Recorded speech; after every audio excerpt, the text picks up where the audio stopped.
안녕하십니까. ISMSP 위넷 김창준 기술사입니다. 올해 2021년 ISMSP 필기 시험에 이제 아쉽게 떨어지신 분들이 계시는데요. 옆에서 이제 열심히 하시는 분들이 잘 안 되시는 것을 보면 굉장히 속이 상하고 마음이 아픕니다. 내년에 꼭 ISMSP 필기 시험에 합격하기를 응원하는 생각으로 이 영상을 한번 만들어 봤습니다. 내년에는 꼭 이 영상이 도움이 돼서 합격에 영광스러운 순간을 맞이했으면 하는 바람이 있습니다. 이제 불합격하신 후에 이제 고민이 있을 겁니다. 먼저 이제 왜 떨어졌을까? 이제 원인에 대한 고민이 있을 수 있죠. 그리고 이제 무엇을 해야 될까? 이제 할 일에 대한 고민을 할 수가 있습니다. 그리고 내년에 하면 합격할 수가 있을까? 이제 도전. 이러한 이제 고민을 저에게 메일이나 문자로 주시는 분들이 많이 계신데요. 이 영상으로 한번 답을 찾아보는 시간을 갖겠습니다. 응시생의 점수 분포를 보면은 이렇습니다. 이 분석은 제가 시뮬레이션 한 통계고요. 일반적으로 이제 한 1800명 정도가 응시를 해서 평균이 한 48점 정도가 될 걸로 예상이 되고요. 커트라인은 이제 60점 정도 여기 있죠. 합격 인원은 약 84명 정도 될 거라고 생각합니다. 그래서 54점부터 이상은 합격권이고, 이 합격권에 있는 분은 한 380명 정도 될 걸로 보입니다. 보시는 바와 같이 종 모양의 정규 분포에 가깝죠. 그리고 이제 80점 이상은 거의 없고요. 그리고 이제 20점 이하도 거의 없는 굉장히 뾰족한 종 모양입니다. 여기서 이제 60점 이상, 이 수가 약 이제 4~5% 되는 거죠. 그래서 이제 58점으로 떨어지신 분들도 굉장히 많고요. 56점. 이 합격권에 가는 분들이 이제 안 되신 거고, 여기는 되신 겁니다. 그래서 이 시험에서 사실 이제 한 1800분 이상이 시험을 보지만 한 400분 정도가 사실 시험에 합격할 수 있는 위치에 있다고 볼 수가 있습니다. 물론 이제 시험을 어떻게 보셨느냐에 따라서 이제 10점 이상 왔다 갔다 할 수도 있긴 합니다. 합격의 세 가지 조건으로 제가 2020년 6월 17일에 만든 장표인데요. 일단 지식이 있어야 됩니다. 이제 공부할 것을 찾아서 이런 교재나 그리고 법규, CPPG, 피아 교재, 보안기사 이런 교재들을 가지고 정리를 하는 게 필요합니다. 이제 지식에 관한 엔지니어적인 소양으로 볼 수가 있습니다. 물론 일반적인 지식과 ISMSP에서 요하는 지식은 같은 내용이지만 좀 방향이 다른 것 있습니다. 판단력에서 인증 기준을 선택하는 부분이 큰 부분을 차지하죠. 여기서 이제 셀프 테스트, 인증 기준이나 결함사항, 암기, 그리고 이제 모의고사나 카페 문제, 이런 부분을 가지고 이제 분석적인 소양을 기를 수가 있습니다. 그래서 엔지니어적인 소양을 가진다면 이제 한 합격 확률은 한 5% 정도, 이제 분석적인 소양까지 가진다면 한 50% 정도. 그럼에도 불구하고 많은 분들이 떨어지는 이유가 이 속도에 관한 부분입니다. 이 속도에 관한 부분은 이제 다량의 ISMSP 유관 자료를 이해하고 빨리 중요한 것을 뽑아낼 수 있는 그런 능력입니다. 그래서 키사의 가이드나 해설서, 사내외 정보보호 문서 이런 걸 가지고 잘못된 부분을 찾아내는 건데요. 이것까지 다 됐을 때 이제 100% 정도의 합격 확률이 된다고 볼 수가 있습니다. 이 부분을 다 알고 계시는데도 시험이 합격하기가 어렵습니다. 그거는 당연히 5% 미만의 시험이기 때문에 그렇고요. 먼저 지식 같은 부분은 이제 주요 인증 기준의 주요 확인 사항이나 결함 사항을 완벽하게 암기하고 모두 구분을 할 수 있어야 돼요.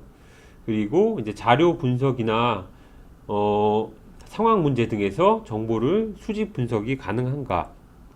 이거를 하나의 문제를 푸는데 5분에 걸쳐서 풀면 안 돼요. 이걸 2분으로 줄이는 게 굉장히 중요합니다. 그래야지 이제 속도가 나오는 거고요. 이제 보안 기술에서 뭐 시스템, 네트워크, 애플리케이션, 정보보호 일반, 여기에 뭐 암호화, 접근 통제 다 있죠.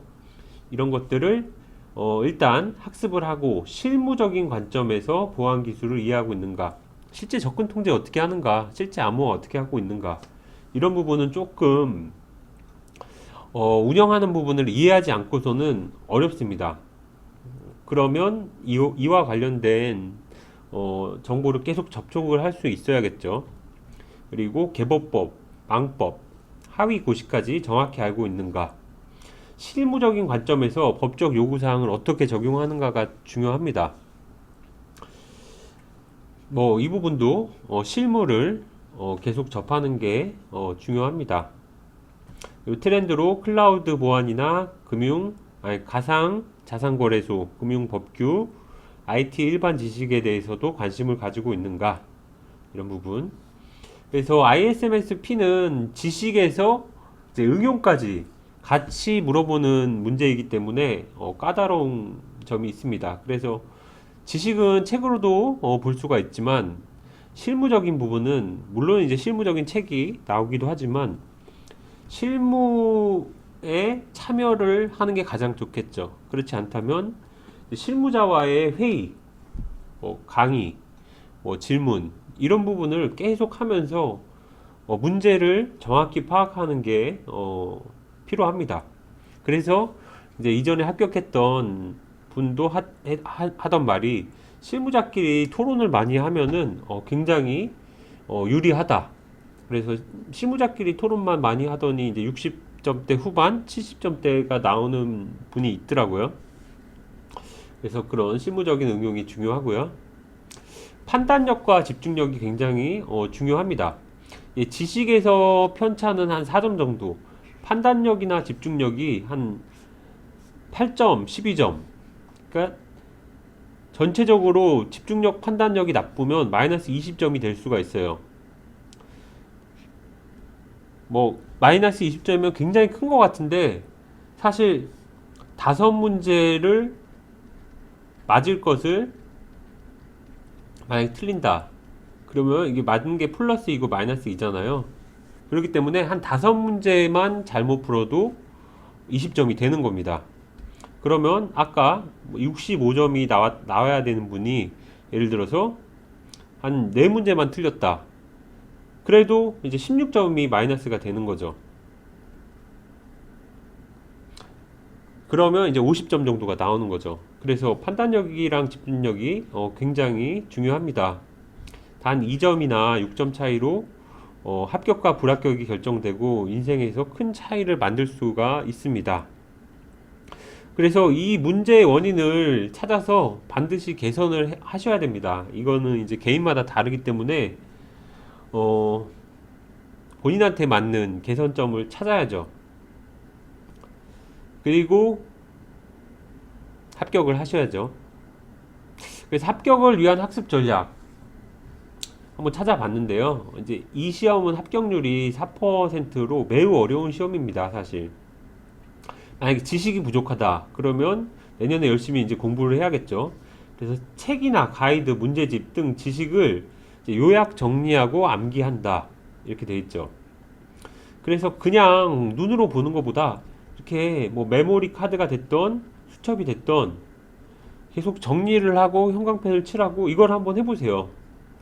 분명히 한 거랑 안 한 거랑 차이가 나고요. 시간이 부족하다, 속독 연습을 한번 해봤으면 좋겠어요. 그러면 이제 키사의 뭐 가이드, 뭐 30장짜리가 될 수도 있고 뭐 300장짜리가 될 수도 있고, 이거를 이제 한 페이지별로 하던지 이제 한 단원 한 20, 30페이지로 하던지 시간을 재고 한번 읽어보세요. 이제 좀 도전적인 시간을 재야겠죠. 그래서 그거를 점점 한 3번, 뭐 5번 읽으면서 그 시간을 한번 줄여보세요. 그리고 그 시간에 맞는 내용을 이제 한번 요약을 해보세요. 백지에서 요약을 하더라도 이런 내용이 있었다. 목차 기반으로 돼 있겠죠, 거의. 키워드는 뭐가 있었다. 이런 시간 부족에 대한 전략을 세우셨으면 좋겠고요. 그리고 응용에 약하다. 그러면 실무 기회를 찾아본다. 그래서 심사 관련 실무를 해보거나 듣는다. 심사원이 되기 위해서는 좀 이제 본인이 좀 도전적으로 일도 더 많이 해야 되고, 뭐 안 해본 것도 해야 되고, 그리고 그것도 어렵다면 자료를 공유받던지 그런 노력이 있으면은 조금 더 좋을 것 같고요. 이제 집중을 못하였다. 그러면 이제 본인한테 맞는 멘탈 관리 방법을 찾아야죠. 그래서 이제 수면 시간, 그리고 이제 보통 시험이 그 한 2시에서 4시잖아요. 그 시간에 머리가 제일 두뇌 회전이 빠르게 될 수 있게 만드는 거죠. 그 바이오 리듬을. 그리고 약물, 이렇게 해서 뭐 홍삼이라든가 뭐 긴장을 완화하는 뭐 약물이라든가 뭐 이런 거를 했으면 좋겠고요. 그리고 이제 페이스를 좀 빠르게 만드는 거죠. 저도 이제 일을 하다 보면 페이스를 한번 빠르게 하면 한 2, 3일 동안 가요. 한번 뭐 주말에 이럴 때 페이스가 느려지면 또 한 2, 3일 가거든요. 이게 페이스가 이렇게 키웠다가 거의 정점에 다다를 때 시험을 보시고 끝나면은 이제 좀 낮추더라도 그런 빠른 두뇌 회전을 하시는 게 좋을 것 같고요. 이제 시험의 본질을 모른다. 시험의 공부 방법, 뭐 유형, 문제 유형, 그리고 뭐 하나하나 고민거리를 모른다. 그러면 이제 스터디에 참여하시는 게 좋아요, 사실. 뭐 스터디에 참여 안 하시고 독학으로 이제 합격을 하셔도 좋긴 한데 이제 이런 부분을 좀 더 경험자한테 전수를 받으려면 참여하시는 게 좋습니다.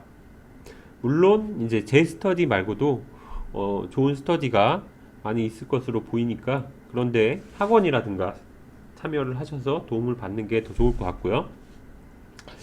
그래서 그러면 마지막으로 고 노고 내년에 다시 해야 되느냐 말아야 되느냐 이 부분을 많이 물어보시는데 이제 하신다면은 물론 시간과 비용이 들겠죠. 뭐 독학으로 하신다고 해도 시간과 비용이 드는 거예요. 안 하신다고 하면 뭐 안 드는 거고. 근데 하신다고 했을 때 이제 합격을 하면은 이제 자격증을 따고 자문료를 받을 수 있고 인적 네트워크와 지식을 키울 수 있고 불합격됐을 때도 이제 지식을 키울 수는 있겠죠. 유지할 수도 있고요. 근데 만약에 노고를 했다 그러면 이제 휴식이 있겠죠. 현실 안주를 하면서도 이제 다양한 또 취미 활동으로 행복을 느낄 수는 있을 겁니다. 그렇지만 사람이라고 했던 거는 한번 도전했던 거는 이제 합격에 대한 희망을 가지고 열정을 불태웠을 때 살아있는 느낌이 들죠. 이렇게 휴식이 되면은 이제 일단 공허함이 있습니다. 남들은 달리는데 나는 쉬고 있는 것 같다. 그러면서 뭐 나이도 좀 더 차기 때문에 이런 미래에 대한 불안감이 있을 수가 있습니다. 그래서 사실 시험을 해야 되느냐 말아야 되느냐 해도 후회하고 안 해도 후회할 수도 있고 해도 가치가 있을 수 있고 안 해도 가치가 있을 수가 있습니다. 하지만 이 도전, 희망, 열정을 가지고 꼭 합격을 하면 인생에서도 그런 장벽들을 하나씩 뚫는 또 재미가 있거든요.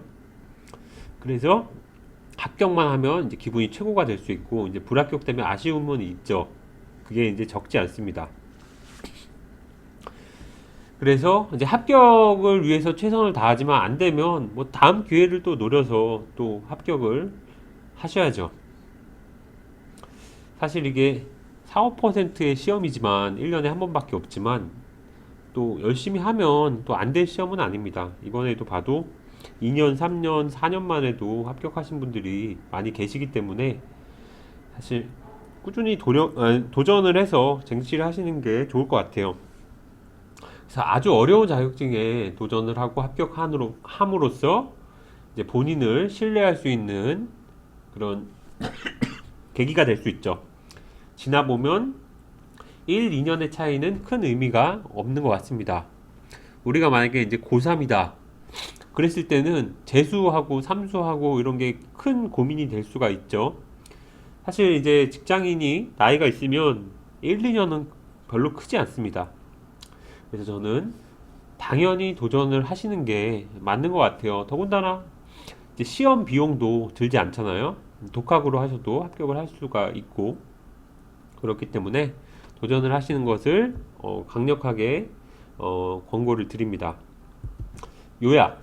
합격권에 갔다면 이제 붙을 수도 있었어요. 사실 뭐 한두 문제 차이가 한 문제가 4점, 두 문제 차이가 8점이기 때문에 틀릴 거를 만약에 맞췄다. 그러면 붙을 수가 있었습니다. 그리고 합격을 꿈꾸었으면 반드시 마무리를 하시길 바랍니다. 그리고 지식을 눈으로만 보는 게 아니라 손과 그 노트 정리로 요약 정리를 하시고요. 실무에 참여할 수 있는 기회를 찾아보세요. 적극적으로 찾아보면 다들 도와주려고 하고요. 더 기회를 줍니다. 그리고 시간 관리를 더욱 치밀하게 하셔야 될 것 같아요. 그래서 제가 아까 말씀드린 대로 시간을 정해놓고 읽고 내용을 한번 적어보고 이런 부분. 그래서 합격할 수 있는 자신의 능력을 믿고 내년에 합격하실 수 있습니다. 그래서 내년에는 꼭 영광의 순간이 되기를 바라는 마음에서 영상을 만들어 봤습니다. 구독과 좋아요 부탁드리고요. 들어주셔서 감사합니다.